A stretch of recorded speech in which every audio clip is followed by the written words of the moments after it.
Did you see that article? Every year, these liberal elites kidnap a bunch of normal folks like us and hunt us for sport. The last I heard, free speech still exists. Don't First Amendment me. It wasn't real. Everybody get out of here! We were joking.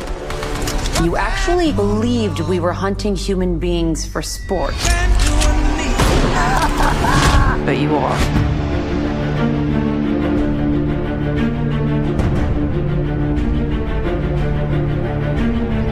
Hello, friends. It is a crazy time to be alive right now, so we're glad you're hanging out with us on the film board from The Next Reel on rashpixel.fm. We spoil movies, and this month, as the world crumbles under the weight of a state of emergency pandemic quarantine that's been wildly politicized across the spectrum, we've gathered up a gang of thugs to discuss a timely take on conspiracy theories. This past Friday the 13th, the controversial political hit job The Hunt opened in theaters, and while we're all doing our best to practice social distancing, we braved the auditoriums to start this conversation for you right here. To be honest, when we pick movies for the film board, we're not always sure which movie in a given month is the right choice, but with all the history and chatter about it, this is the one that we thought we had to see in March. And with current events infecting the narrative everywhere, it sure feels appropriate to start the conversation now. But before we get into the blue state, red state stratego commentary, go check out all of the details about The Next Reel's party of podcasts at thenextreel.com. And as always, the best way to support these thought-provoking discussions about art and society in the motion picture medium is over at patreon.com/thenextreel. Subscriptions there help us keep the conversation going here in your ears and everywhere else in the world. Okay, let's introduce our host tonight. Straight out of deep blue Los Angeles, California, say howdy, Tommy Handsome. Hi, everybody. Pleasure to be here. The Hunt. And of course, Arizona has been historically red, but it's kind of purple now, isn't it, Steve Sarmento? I don't know. It's Arizona. We're like the West Coast Florida. I have never heard that, but I like it, and I'm going to go with it. The reason I bring up those things is it's impossible to talk about this movie without getting into the politics, and unfortunately, I don't think we're going to be the perfect representation of left, right, and center. I am JJ, and I reside in the bluest part of Oregon, but we'll do our best to represent the messages here from both sides of the aisle. There's so much to talk about here on this one, so let's start with your initial thoughts. What'd you think of the movie? What'd you think of The Hunt, Steve? I had so much fun with this movie. It was ridiculous. I love this. It was hilarious, hysterical. I think it didn't take itself seriously. It knew what it was, and it just skewered everybody literally and metaphorically on the left and the right. And I had so much fun with that.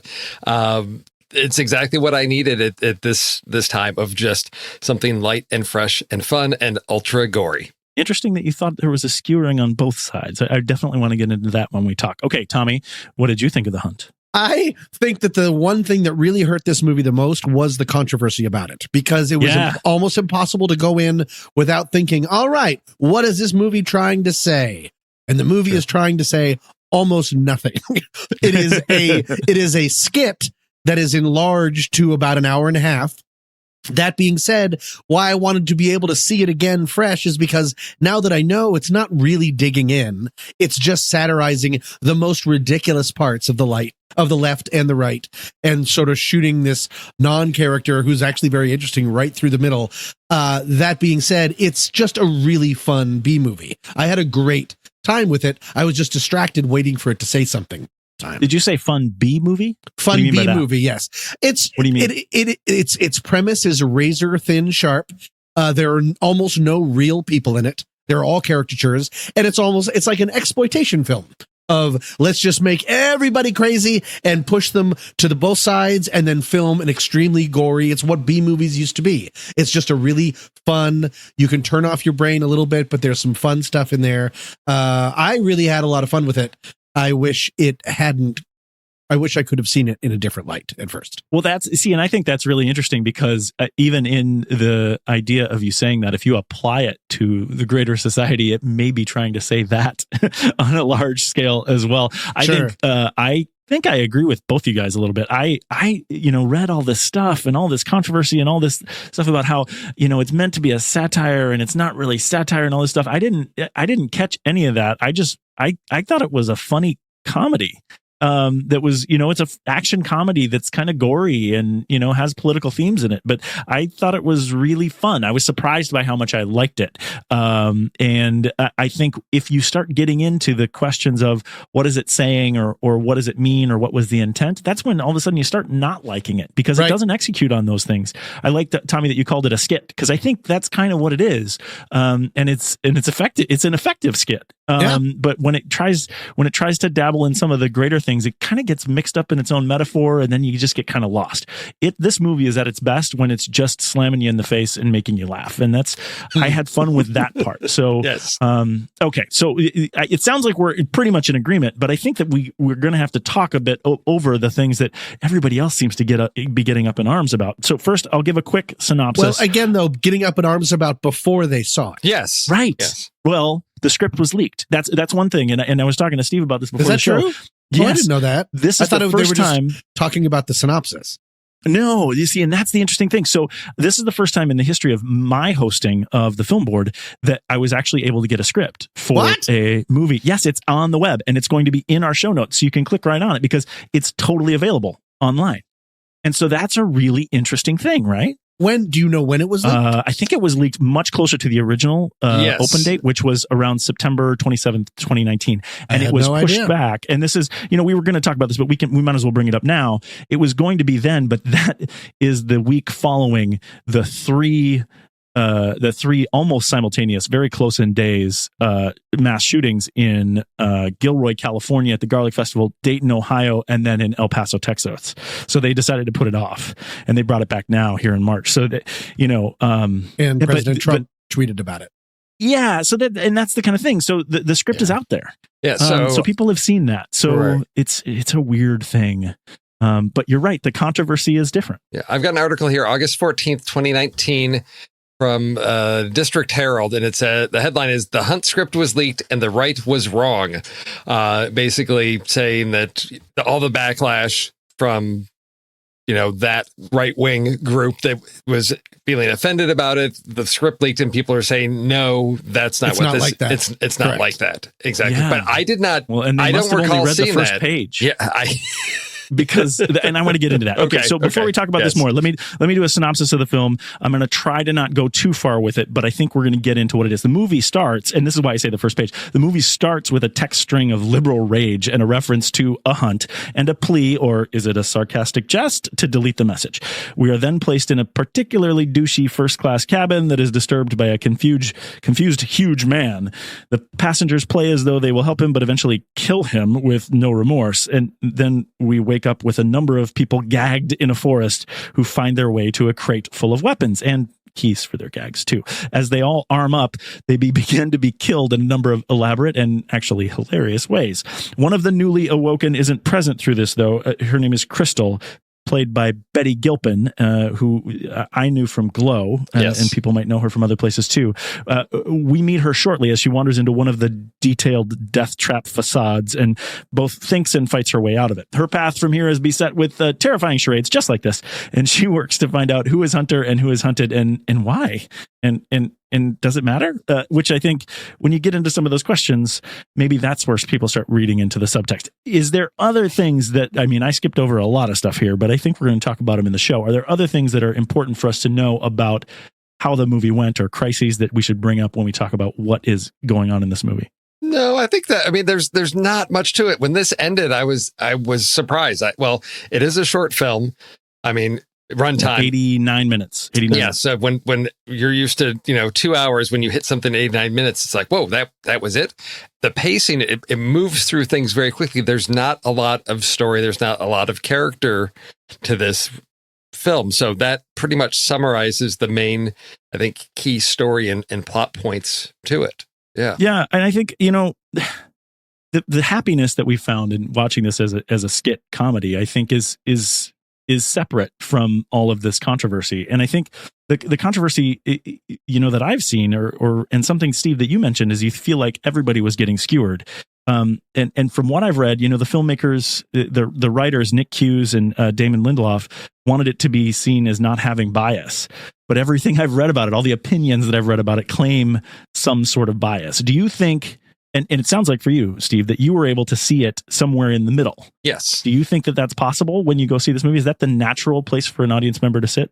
I tend to skew more towards middle center anyway. So plus I can laugh at myself on all kinds of things as well. And I think that's, I was expecting a lot more of skewering of the right and conservatives and, all of that. So when we do get I think it was heaviest for me with the little shop in Arkansas, Ma and Pa, their little interactions with each other seem to be poking fun at a lot of the left a little bit, because there's jokes about NPR and even NPR, everybody there is white and all of this, and there was enough there that I felt that they were giving their digs to both sides. But I think our main character, Crystal, is very much in that middle, and she doesn't take sides with either. And I think she's very much that neutral middle or an affiliated party that is just sort of stuck between the crossfire. Yes. See,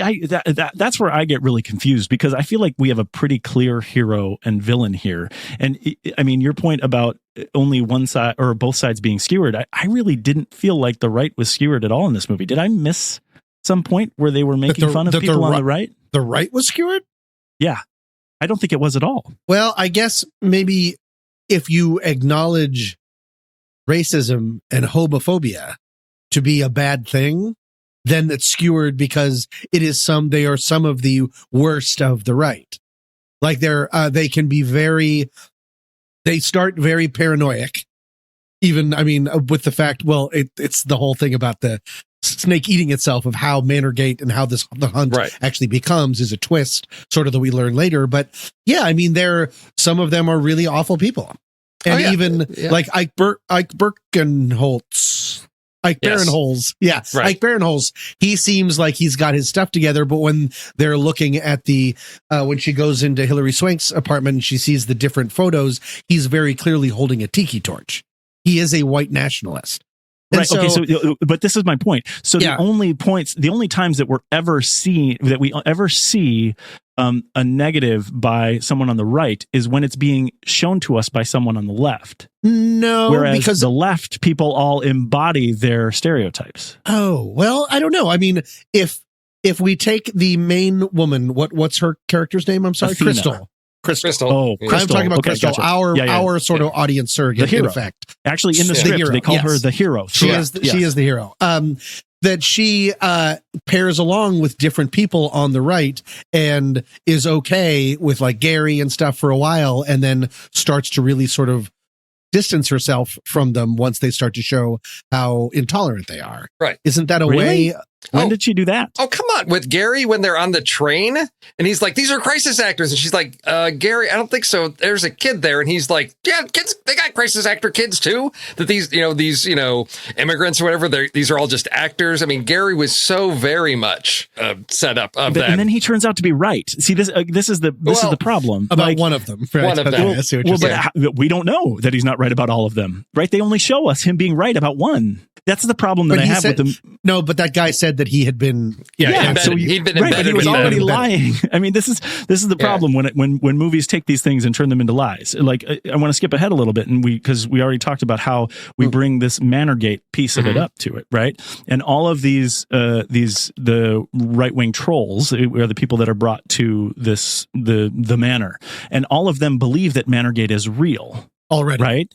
And then they explain through the story that Manorgate was never real. However, we are introduced to the story talking about the manor and the hunt, and then it actually does happen. That's the whole question of whether. So what do you believe? Right now, the only people who are actually doing the bad things in this movie are the left. No. So what I see is you've got some people who sent some inappropriate texts and were joking around that then got leaked and got taken out of context, and the right ran with it and basically went conspiracy theory crazy on it, of like, oh my gosh, can you believe this? The liberals are so bad. They even shoot people. They take people out. Pizzagate was credited. Like they gave a couple different really quick examples of how this has really happened in real life. Right, exactly. And then they validated by making it actually happen. Yes. The problem with this is to say that both sides are skewered, but then you have all of the theories on the right being accurate? How do you believe what the left is saying when the left is actually doing the thing that they said is a lie? But they do it in response to basically take out these people that have through that this had wronged them. Right. Through this it's not like there was this Manorgate had been going on for years and years. So this was a simple one-time revenge situation. If you believe that. No, I do, because everyone, they've just been trained for 6 months, 8 months. They just started doing this stuff. Yeah. This is where movies like The Game and these things, like where they come up and there's this elaborate ruse that's put together, and you're in it, you're living it, and then all of a sudden you have to believe them at their word, but their word has been false throughout the film. Not throughout the film. No. So I mean, it just hasn't. Their word hasn't been throughout the film. The chicken and the egg gets very difficult. Right, it gets very problematic. That's the point. Yeah. So what was the spark point? And there is a very big history of far right taking on or finding little bits of things, blowing them up, and trying to scare their base about it. The conceit that that the left is so mad about that happening and being taken down from it that finally they actually literally pull the trigger to make one happen is actually kind of interesting. Yes. It's really terrible, interesting, but it's interesting. And also terrifying and skewering of only one side is my point. Because if that were an actual thing, that, like, it's a great skit. We've talked about this a lot. But if that were what was actually happening, basically they're proving that the right is right. No. Take Pizzagate. Make it Pizzagate instead. Make it Pizzagate instead of Manorgate, right? Okay. And like, if the left got so upset that they got blamed for Pizzagate that they created a Pizzagate.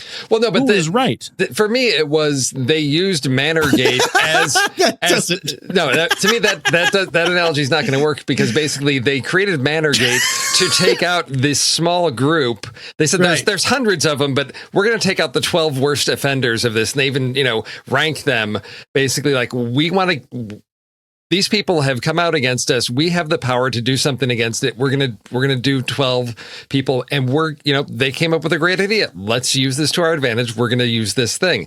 So for me, it's not this case of we created Manorgate. It was the setup for getting revenge on a small group. I think part of it might be more contained, JJ, to your end. Why I don't think the Pizzagate analogy, while I think it's interesting, doesn't work, is the left wouldn't or didn't in this case say, you know what, because you accused us of it, just to get back at you, we're going to go into human trafficking. Yeah, instead they went right against. Instead they went into murder, which is, I mean, with just these people. With just these people. Well, yeah. No, okay. Yeah. So, you have to trust the people that are to do this. You have to trust the people that have created an elaborate ruse just to murder 12 people. That seems like a conceit that's really difficult to get behind. Well, and so that's why I think the character of Crystal is really, really important, because I found it very interesting from the beginning. Is when she would hear like Gary go off on his thing or whatever, and she would just she wouldn't feed into it at all. Right. Yeah. And I thought she's somehow does not belong in with this group, but she's got, they give her all the things of, she's got the Southern accent. She knows how to shoot a gun. You figure, oh, she's some just redneck, red wing redneck. Did I get that right? Right wing redneck with a gun. Let's start this episode over. There we go. That was difficult. Okay. Hey guys, welcome to the Flick Chart. Yes, welcome to the Flick Chart. Woo, the hunt. Yes. So they just think that the audience, I think, is set up to assume that Crystal is just a right wing redneck with a gun, but because I didn't see her responding to sort of the bait that the Gary and any of these people are putting out there, I knew there was something different. And we get that payoff towards the end, and I appreciated the fact that, to me, it sets up both sides, and I'll still take my stand as both sides. But here with the left, and her confrontation with the left is the middle America, gets caught in the crossfire on both sides of this, is what I see happening. Because we know she tells somebody she served in Afghanistan, so she's been in the military. The whole story that Athena has for her, that's not her backstory. That doesn't line up or anything. She's just some, blue collar working girl who's trying to, get by, and gets caught in, for me, the greatest comparison would be the, craziness on Twitter of just like all this crap that gets slung by both sides across. And who loses out? Everybody in the middle. The people that are just trying to get by and make a living end up having their lives upended because both sides are trying to grab attention, grab headlines, and a large section in the middle gets caught in the crossfire and gets damaged because of it. And for me, that's what this movie was really about. Yeah, because she's just a survivor. She's not left nor right. She's just a survivor. The very first time we see her, she's able to make a compass. So, but that's... I got caught up in the stereotypes that they gave us to attach to her. Yeah. And I believed that she was on the right. And I had trouble believing even when she told Athena at the end that she wasn't the right Crystal. Maybe that's also part of the point. That we had, as soon as we saw her grouped in with these other people, she knows the outdoors and she knows how to shoot a gun, and she has, most importantly, a Southern accent. We were very willing to dump her in with a certain side. There's something to be said about that.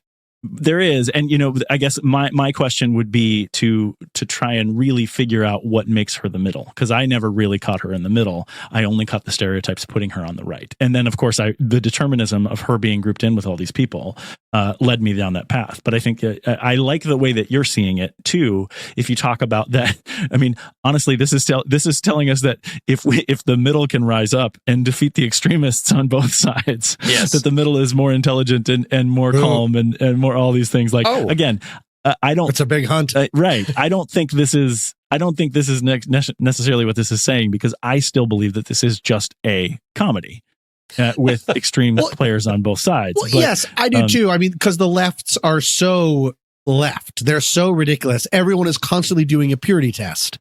Yes, when they're in the deer blind, when they're like Steve already said in the shit.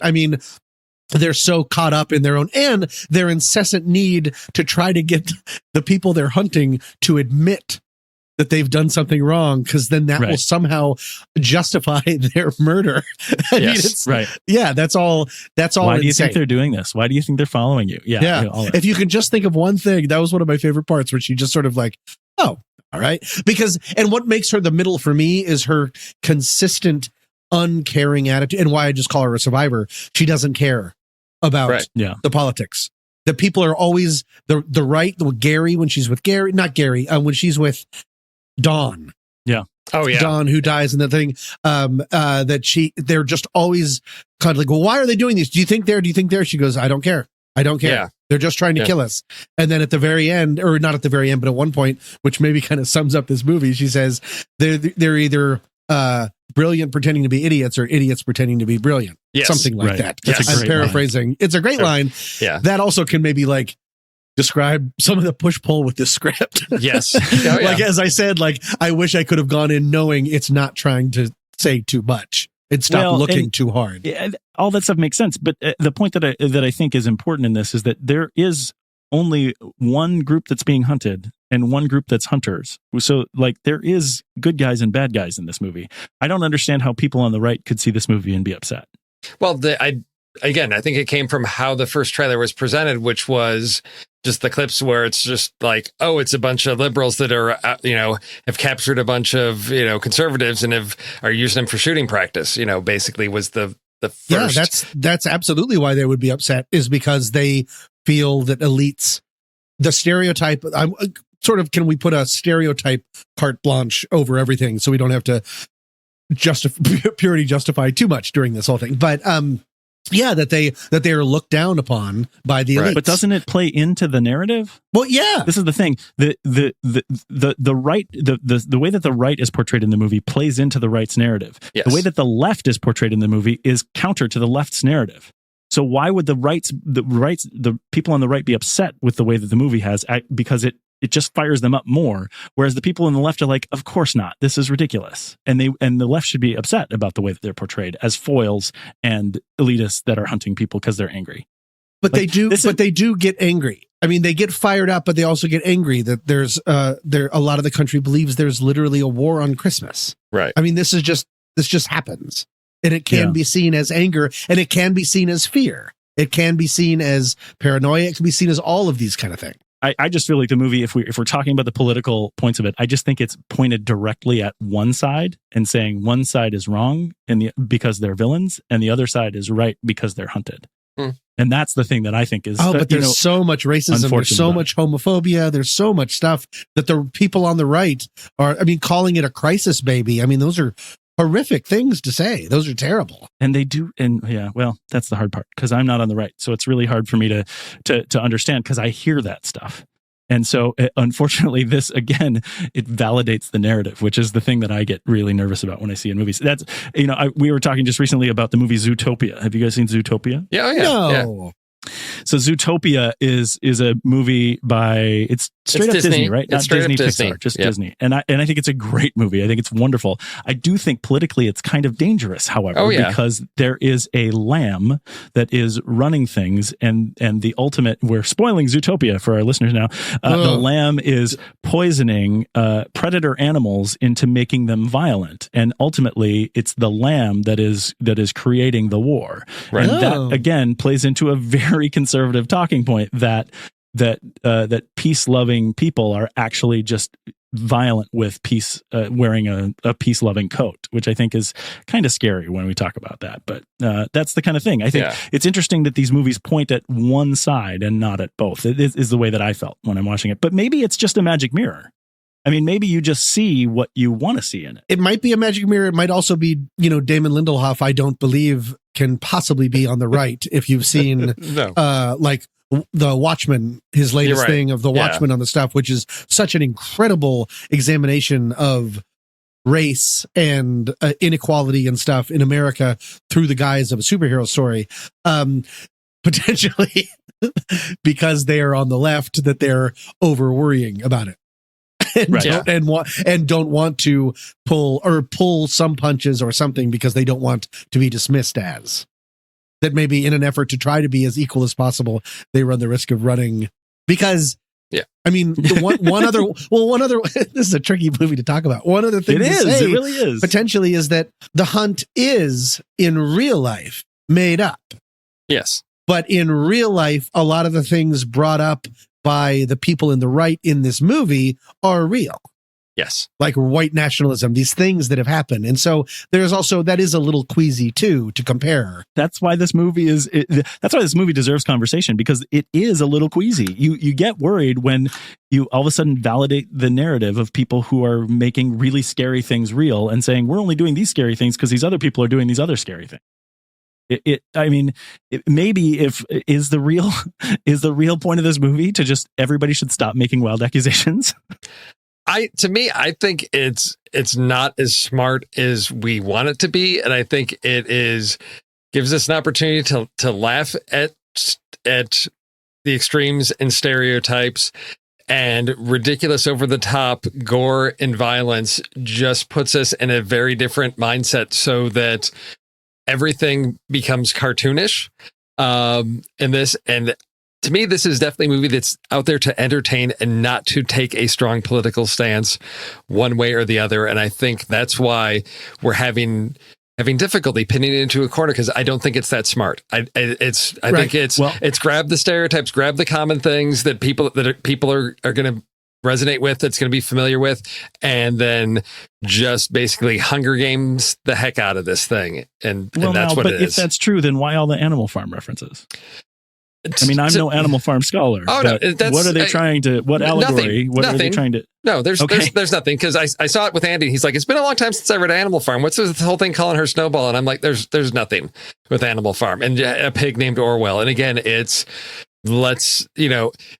you could dig into it and say, oh, this is liberals trying to be, as the intellectuals. We're going to reference it's liberals trying to show that they're elite, and they're really not. Exactly. Because trying to be smart, I think. Right. Yeah. That's all I took it for. There's nothing more than that. And I mean, for me, the joys came out of, the jokes, those types of things. I mean, what I really enjoyed about it was when the beginning, when everybody's in the field, and it's like sure, you've seen the trailer and you know, Betty Gilpin is probably going to be our main character, but there's a lot of familiar faces in here, like Emma Roberts, who, and I love how the characters are credited. Her character is Yoga Pants.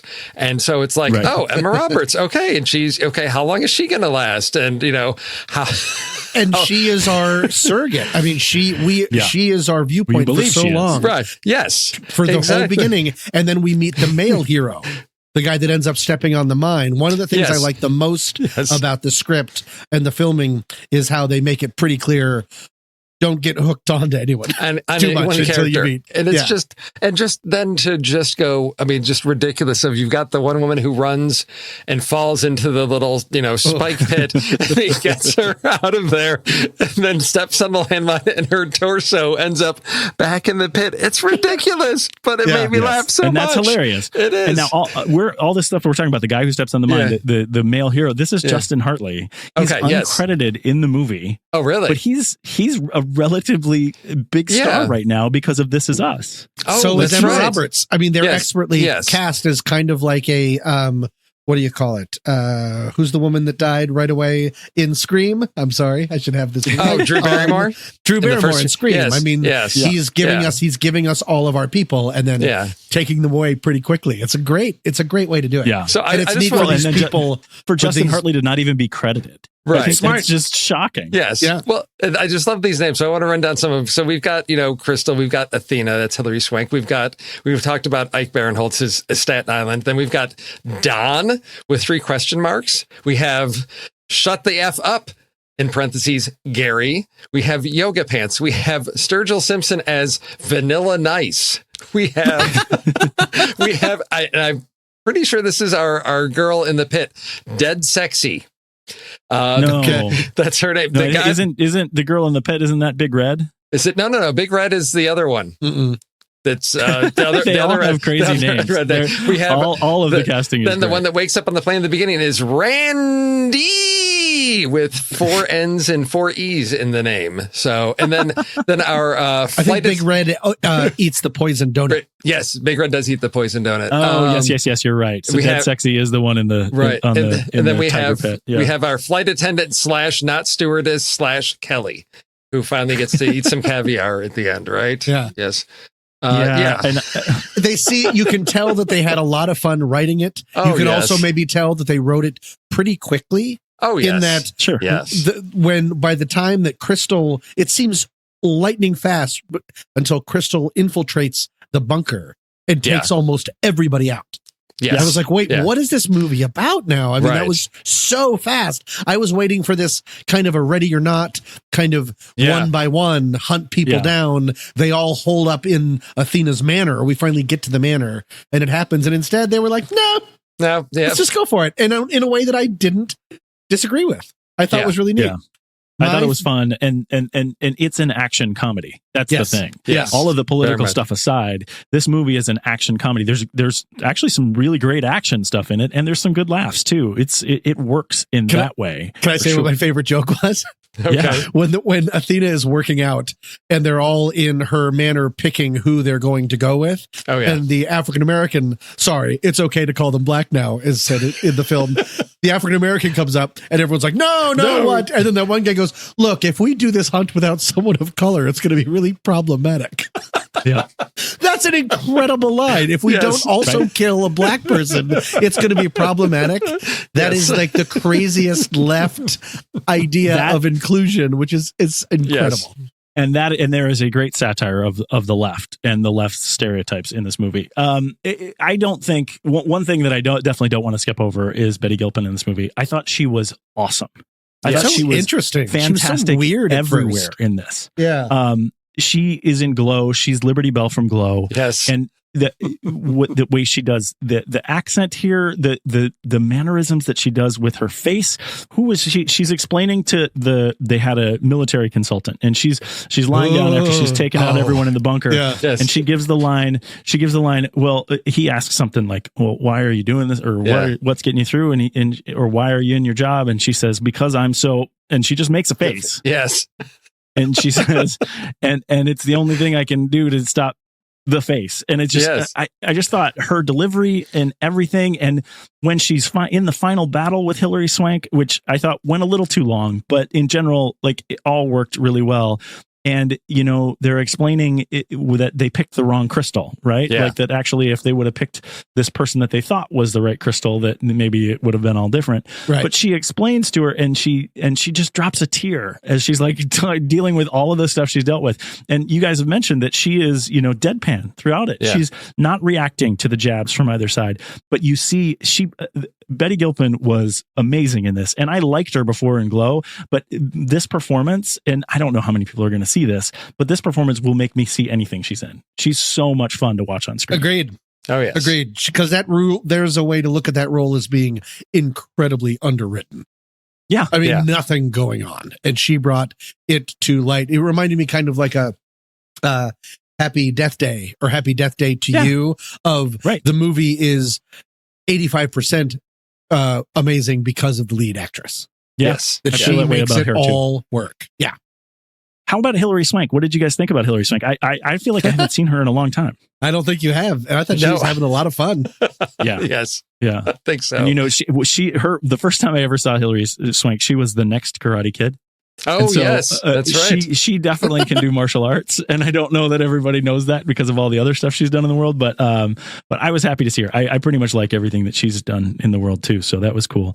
You mentioned Shut the F Up, Gary. That's Ethan Suplee, who I know mostly from The Butterfly Effect, right? Friday Night Lights stuff. Yeah. Not Friday Night Lights. He was in I Don't Want Your Life. What's that football movie? Varsity Blues. Varsity Blues. He was big in that. Yeah, literally. He's been in a bunch of things. Yeah.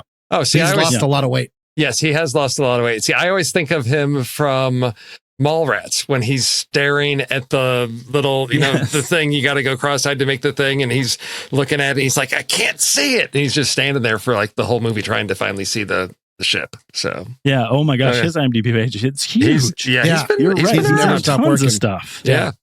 Yeah. It was fun to see Glenn Howerton. He's always so amazingly horrible in a good way. I'm such a It's Always Sunny fan that I mean, he just plays that gross character so well. And he had that total ethos, the It's Always Sunny ethos just coming straight out. And it was great. I was surprised to see him in a role that wasn't bigger because I was like, oh, this is a face that everybody's going to know right away. But he was great throughout it too. It was just loaded with faces. This movie was loaded with faces, you know, not necessarily A-list people, but all people that you're going to recognize from somewhere. And I think that kind of added to it for me too. What I really liked was, maybe it's just being a film fan of, you know, the whole scene with their consultant, and it's like he worked on that Bruce Willis movie. Tears of the Sun, which I don't think I've ever seen, but then there was a discussion about it's real. It is a real movie. I love that they picked a real movie. That's the thing. No, that I loved. He's a real guy. I've met him. He came in for a meeting when I was working with John Woo. He's exactly is he a real consultant guy? Is he? Oh, is he? Okay. Yeah. Even better. Even better. Oh my gosh. They just dipped into a real person and he's just did his. Yeah. So his character is Sergeant Dale. His name is Steve Mokate or Mokate. Does that sound right, Tommy? I would not remember the name. I just remember his face. That's so great. Yeah. Oh my gosh. Works in movies. Yeah. Yes. That's awesome. So things like that. And then even in the final fight of just when they end up outside and they're about to come back in and there's the door, it's like, nope, no more glass. We're done with glass. No more glass. I loved that ending. I know that you felt it went a little bit long, JJ. I thought that fight was breathtakingly cool and along the lines of like Atomic Blonde, the staircase fight. Atomic Blonde. This cool new thing that we do where, you know what makes it even more like powerful? They get tired.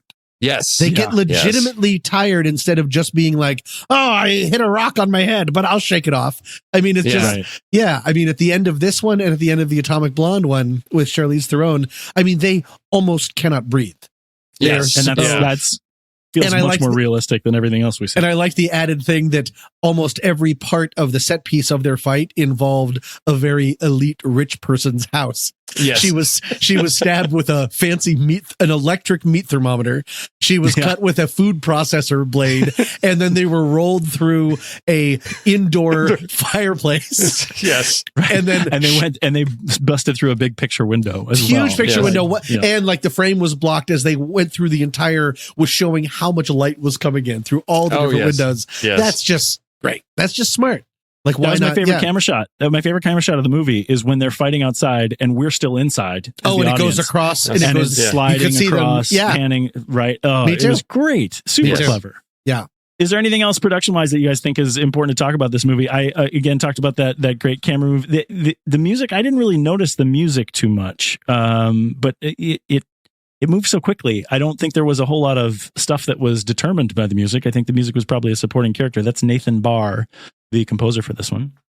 I think, this was just, it's a short and fast moving film. So, I don't know if that's the script, if it's editing, but this was one that when it finished, I just thought, I want to go see this again. I had such a great time with it. And so it worked really well. There wasn't anything where I thought, oh, okay, that's an issue. Nothing stood out. I may, on a second viewing, I may start to identify some things, but on first glance, this was just so much fun and everything seemed to be working that I didn't really, or I was more forgiving and it didn't stick with me. If there were any issues with anything, it that's a nice way to say it. Yeah. Yes. I think that's a very elegant way to say it. I need to watch it again and take with the idea that Crystal is actually in the middle and is just an everyday person that's caught up in this and not really picking a side, because I seem to catch, again, we talked about it kind of being a magic mirror. I seem to get caught up in the fact that as she allied with the people who were seemingly on the right or the redneck right wing people that they were talking about, I got caught up in the fact that she was that person. But I really like your guys' take of that she was here by mistake, right? And if you take all the characters at their word, if you take the script as it's written, this is a new thing. It's fake. It's put on for this, and she was in error, and she fought her way out of it. I think there's actually, the most fun we had with this movie was thinking that it's, silly and funny and quick and fun. But I think there might be something to be said about that piece about let's let the extremists on both sides fall away and let's just continue to live and get on the plane and go the F home. Because that was a real sort of, she was a hero in this movie and you do root for her the whole way. And it's a great ride from beginning to end. Yes. All right. Well, if we don't have anything else to talk about, maybe now we should rank it. Flick chart. Let's go rank this film, you liberal cucks. Oh, wow. Okay. Wait, is that a bad word? I don't think that's a bad word. I didn't. Is that a bad word? CUCKS. It's a trigger. It's a trigger word. It's not like I know it's a trigger word, so I don't know if it, and it sounds like two bad words put together. Yeah. I know that's the best part. No, it's we've got all the movies that we've talked about on this show ranked over at flickchart.com/TNR Film Board. Flickchart is a really cool site where you can create a tournament style stack ranking of your movie preferences. So check it out and find out how your film favorites fare against ours. Today, I am back to having the keys of the castle. Where we start is right in the middle, and that's The Hunt versus Beirut. I am The Hunt. Beirut. Beirut.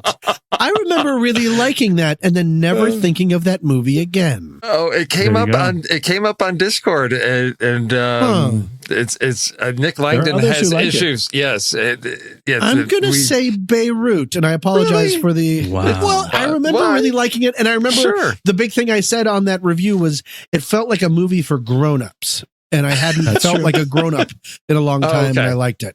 Did that. I'm going to go with that. No, but I'm going with The Hunt. No, it's far too much fun. The Hunt takes it. The next one is The Hunt versus Captain America: Civil War, and I will say Civil War. That's the big fight at the airport with the. Do you do that for me? Yes, for you. Funny. I love that. You're so smart. No, I was as soon as you said Captain America anything, I was like, is that okay? I will say The Hunt. I will say The Hunt because superheroes. Oh, as I've been doing my rankings, this is what I found is the Marvel movies. It's all that first impression, and then it's hard to latch on to enduring substance, and those are things I side on.